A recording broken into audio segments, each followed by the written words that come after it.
Hello everyone, welcome you all. In this video lecture, we are going to discuss about the scientific technique of Taylor.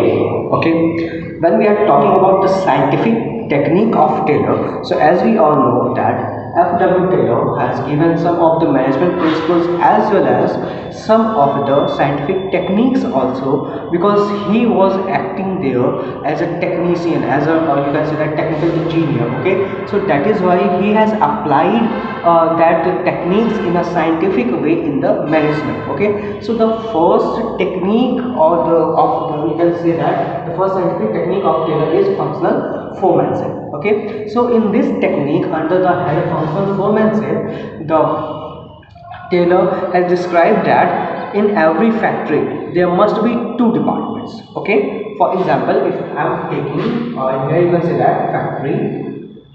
Okay, if I am taking you can say that here I am taking a factory manager. Okay, so under the factory manager there must be two departments which should work in that, or you can say that under the factory manager. What are they? There must be the two departments, or you can say that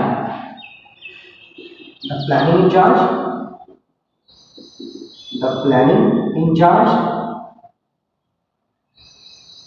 and the production in charge. Okay, the planning in charge and production in charge. Okay, so here you can say that the in functional foremanship, F.W. Taylor has described that in every factory, okay, in every factory under the head of factory manager there must be two departments. What are they? Planning in charge as well as production in charge. And under this planning in charge and production in charge, there should be four bosses.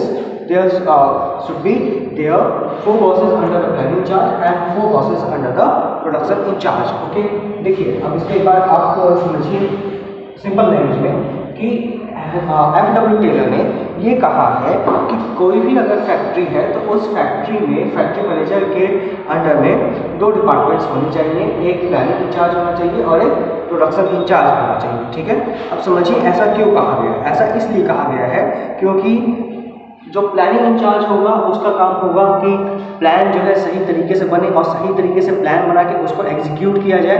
और दूसरा जो in charge होगा वो production in charge होगा, जो कि देखेगा कि कंपनी में प्रोडक्शन हो रहा है तो वो किस तरीके से हो रहा है, वो सही से हो रहा है या सही से.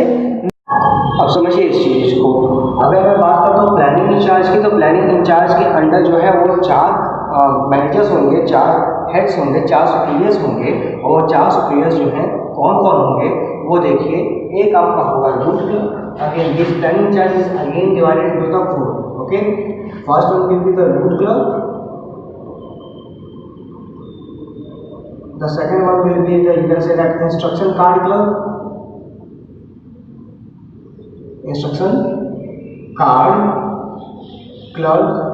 the third one will be, you can say that the first one is the root clerk, the second one is the, you can say that instruction card clerk, the third one is the time and cost clerk,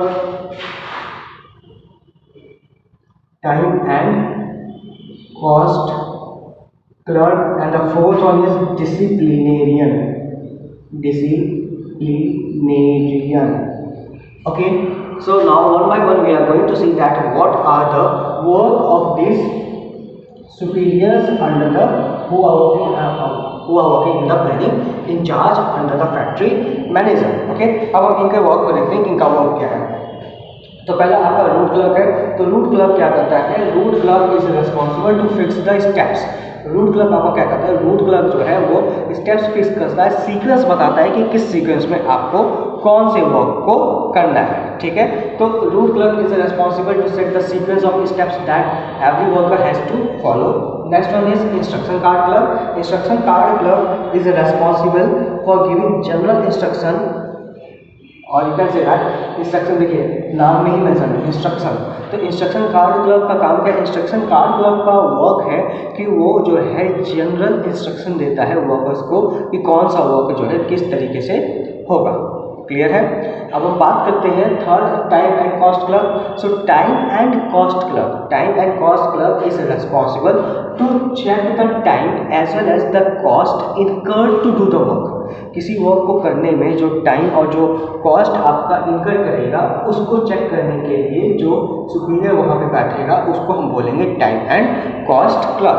okay, last one is disciplinarian. So disciplinarian is basically the person who is responsible to maintain discipline, that whether the rules and regulations are followed in the company or not. So the job of the disciplinarian, you can say that, is to maintain law and order in the company. मतलब law and order मतलब कि जो भी company के rules and regulations हैं वो company में बने रहे, ये पूरी रिस्पॉन्सिबिलिटी किसकी होती है? डिसिप्लिनेरियन की होती है। So I hope so that you are quite good with this route club, instruction card club, time and cost club, as well as disciplinary. Okay, the next we are moving forward with production in charge. Again, in the production in charge also there are 4 heads, you can say that. Okay, I'm turning off my camera's angle a little bit, you can say that wider, so as you can from your hand. Okay, so in production card club again we will have 4 things. I think this is visible to you. Yes, okay, slightly more. Okay, now it will be visible to you. Okay, so who are responsible for this? So here you can say that the 4 person are responsible for the gang boss. What is the job of the gang boss? The job of the gang boss is that he arranges all the machine, tools and other resources acquired. Gang boss का काम है कि जो भी machine, tools वगैरह चाहिए उसको company में मेंटेन करे, मतलब वो कंपनी में है या नहीं है, इस चीज़ को देखने का काम किसका है? इस चीज़ को देखने का काम है गैंग बॉस का। दूसरा समझिए, आपका जो दूसरा है वो है आपका speed boss. Okay, speed boss.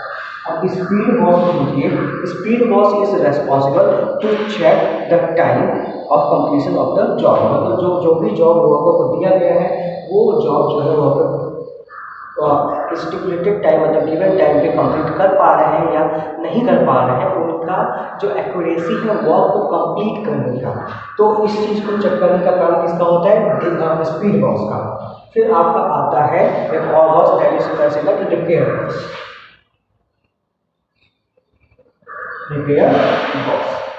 Repair boss आता है और लास्ट आपका आता है इंस्पेक्टर। ठीक है, अब इन दोनों को समझ लीजिए एक बार, दोनों बहुत छोटे छोटे टॉपिक्स हैं।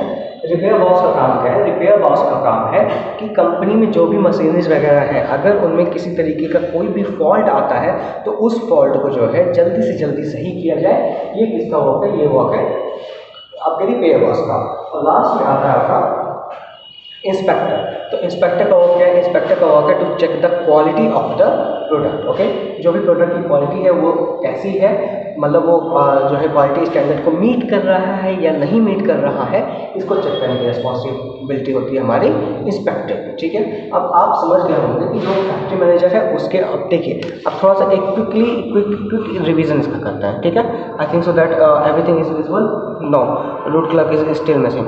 Okay, so I will turn the camera as well as I am going to cover this all. Okay, so here you can see that in scientific technique of Taylor में हम बोल सकते हैं कि जो पहला टेक्निक है वो है फंक्शनल फोरमैनशिप। ठीक है, तो फंक्शनल फोरमैनशिप के अकॉर्डिंग टेलर का ये सजेशन है कि हर एक फैक्ट्री में 2 इंचार्ज होने चाहिए, प्रोडक्शन इंचार्ज और प्रोडक्शन इंचार्ज। ठीक है, और प्रोडक्शन और प्लानिंग इंचार्ज और प्रोडक्शन इंचार्ज के अंडर अगेन 4 सुपीरियर्स होने चाहिए। मतलब हर एक सुपीरियर का काम है इसको देखना, वर्कर को देखना, वो चाहे टाइम कॉस्ट क्लब हो, चाहे डिसिप्लिनेरियन हो, चाहे गैंग बॉस हो, चाहे स्पीड बॉस हो, चाहे रिपेयर बॉस हो आपका, चाहे इंस्पेक्टर बॉस हो। इन सब का वर्क है, इन सब का कॉमन गोल है वर्कर को देखना।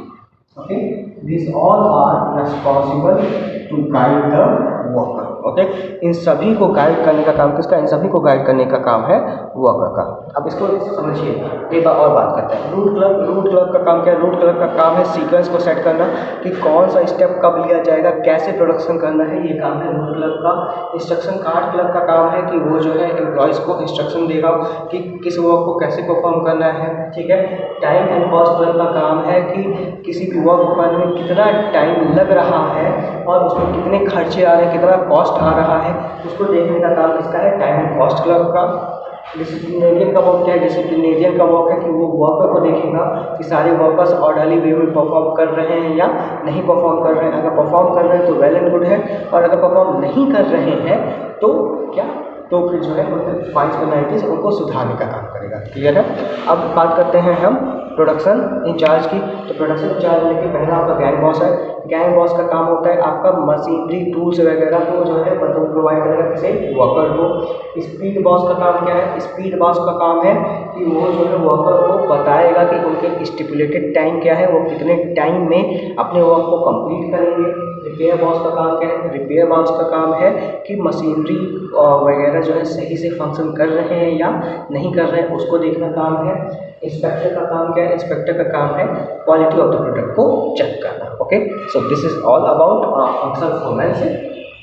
I'm taking a pause here because this is you can say that one of the big topic, so I'm taking a pause. So if you guys have any doubts regarding this topic, feel free to ask me in the comment section as soon as possible. I will try to resolve it all. Okay, so till then, stay home, stay safe, God bless you all.